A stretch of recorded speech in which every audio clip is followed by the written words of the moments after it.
biasanya pelaku di jalan raya itu biasanya memancing kita untuk emosi duluan. Ini mulai nyerang.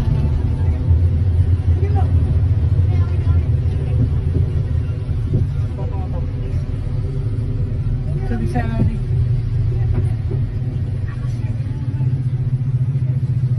Aduh, tadi lari, sekarang begitu. Ini aku udah rekam.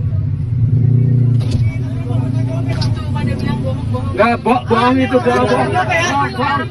Oke teman-teman, kita unboxing ya modus pura-puranya. Kita lihat. Nah, di awalnya seperti ini, lihatin tangannya, memprovokasi orang lain agar ikut membantu pelaku. Maksudnya apa sih?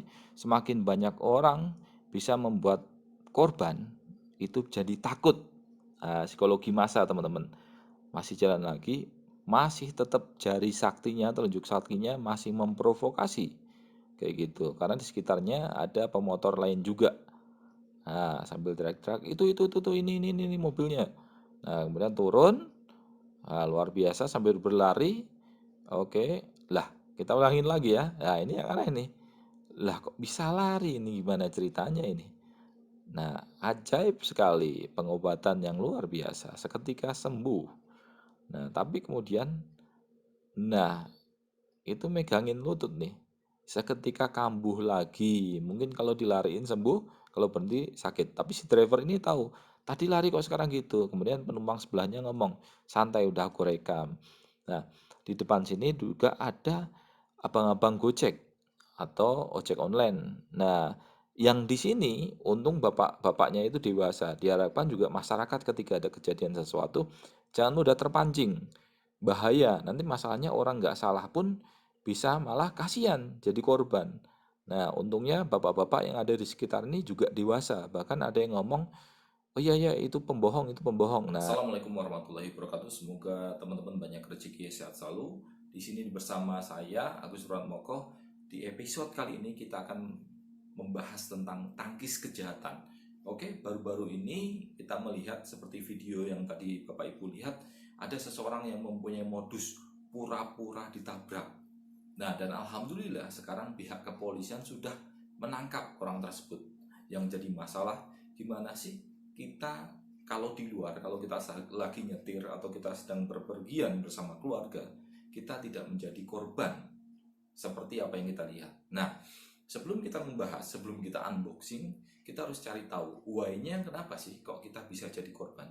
Oke, why-nya ada dua Bapak Ibu. Yang pertama, kita biasanya membawa barang berharga atau barang bernilai ekonomi tinggi, atau enggak kita dari bank atau melakukan transaksi yang bernilai tinggi. Itu yang pertama, jadi memancing orang untuk melakukan tindak kejahatan kepada kita.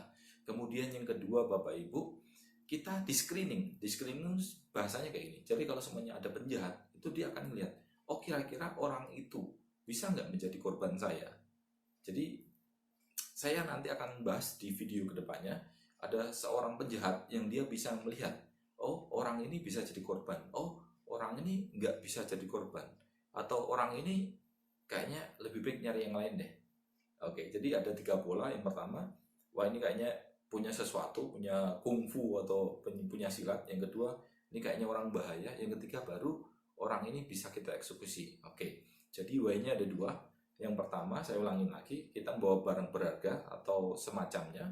Yang kedua, kita bisa menjadi sebagai korban karena terlihat lemah oleh pelaku. Oke ya.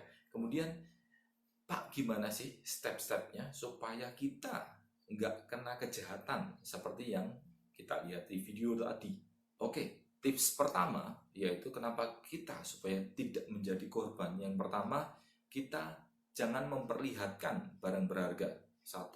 Kalau semuanya Bapak Ibu nyetir mobil, oke, 1, jangan memperlihatkan. Kedua, simpan di tempat yang aman. Dan yang ketiga, simpan barang berharga tersebut di tempat yang susah untuk dijangkau oleh pelaku.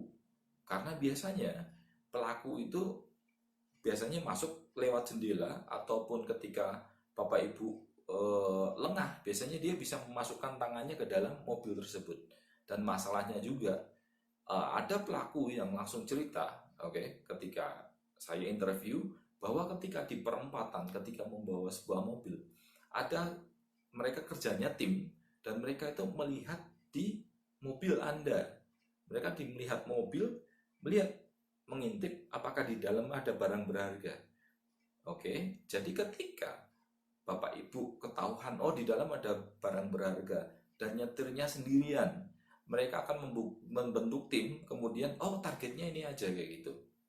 Apalagi kalau semuanya yang nyetir adalah seorang perempuan. Oke, yang pertama, tips pertama, kalau bawa barang berharga, yang pertama disimpan, oke, diumpetin di tempat yang aman, kemudian dijauhkan dari jangkauan. Oke ya. Kemudian tips yang kedua, sebelum Bapak Ibu, oke, atau saudara-saudara kita nyetir keluar, siapkan mental dan fisik yang prima. Karena ketika Bapak Ibu punya mental dan fisik yang prima, kita nggak pernah tahu nih kejadian apa yang bakal terjadi di depan kita ketika kita melakukan perjalanan. Nah, ketika kita punya mental fisik yang prima, kita bisa menghadapi segala sesuatu dengan rileks dan tidak panik. Sehingga ketika kita dalam kondisi fit, kita lebih waspada. Oke, sekarang adalah tips ketiga. Tips ketiga ini adalah kita jangan mudah terpancing emosi. Oke, karena biasanya pelaku di jalan raya itu biasanya memancing kita untuk emosi duluan. Contohnya apakah dia mepet-mepet duluan. Nah, ketika kita terpancing emosi, mereka akan bekerja secara tim. Oke? Dan ada peribahasa yang saya pelajarin, ketika emosi naik, IQ turun. Oke? Jadi ketika kita emosi naik, IQ kita turun, tidak bisa berpikir secara logis. Nah, contoh nih, ada seseorang yang pengen target A, nah, kemudian dipepet, disenggol-senggol supaya orang tersebut mukul. Nah, ketika kita mukul kan bisa jadi suatu tindak pidana. Nah, bisa jadi masalah baru. Jadi ketika di jalan raya ada seseorang yang memancing emosi, lebih baik kalem aja, lebih baik ditahan aja. Kita lihat pergerakannya dia sejauh mana. Oke, karena sekali lagi ketika kita emosi naik, EQ turun. Oke, tips keempat adalah teman-teman harus pelajari rutenya. Kalau semuanya rute mana yang paling sering Bapak Ibu lewatin, apakah di sana ada kantor polisi, titik-titik mana saja yang ada keramaian, ataupun kalau semuanya malam di situ ada penerangan atau enggak, terus apakah di jalan tersebut rawan atau enggak. Jadi ketika ada tindak kejahatan, Bapak Ibu langsung tahu nih, oh di depan 1 kilo 2 kilo lagi ada polsek, berarti langsung belok di sana aja supaya aman. Atau ketika dibuntutin sama seseorang, oh belok kiri nanti ada polsek atau ada keramaian. Kalaupun Bapak Ibu tidak ada kantor polisi atau keramaian, minimal Bapak Ibu bisa simpen titik lah, titik aman bahasanya kayak gitu. Bapak Ibu kalau misalnya contoh lewat bengkel, oke, oh jarak 10 kilo, oh 5 kilo di tengah-tengah, saya pengen dong kenalan sama orang bengkel. Nah, ke sana ngobrol, ataupun Bapak Ibu ketika punya rezeki bagi-bagi rezeki ke orang bengkel. Jadi di situ bisa jadi pos keamanan bahasanya kayak gitu. Jadi nanti kalau ada apa-apa, Bapak minggir, mereka akan bantuin. Tips yang kelima adalah gunakan body system. Maksudnya apa? Kalau kemana-mana, Bapak Ibu harus jangan sendirian, usahakan minimal berdua. Kenapa sih pentingnya? Kalau ada sesuatu terjadi, bahasanya nggak usah tindak kejahatan lah, sakit, jadi ada satu orang yang bisa nolong. Oke? Jadi kalau semuanya, contohnya nih, ketika Bapak ngeliat video yang tadi, itu bisa ada penangkalnya nggak Pak? Karena apa? Seperti Bapak Ibu lihat video yang tadi, itu aman karena apa? Karena apa? Ketika kita nyetir dan tahu dibuntutin, ada salah satu penumpang yang merekam kejadian tersebut.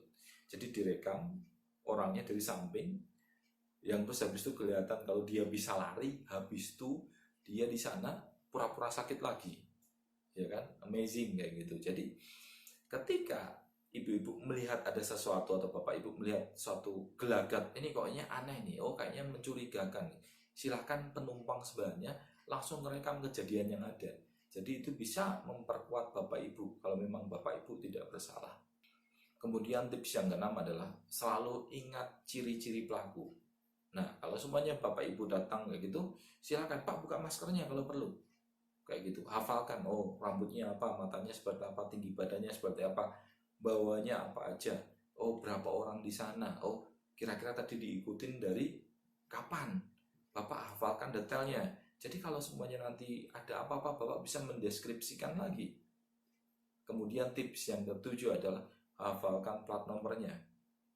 Jadi kalau semuanya Bapak diambil barangnya, ataupun dicuri, ataupun dirampas, Bapak bisa lapor ke polisi dan bisa bilang, oh Pak, tadi yang ngambil barang saya plat nomornya ini.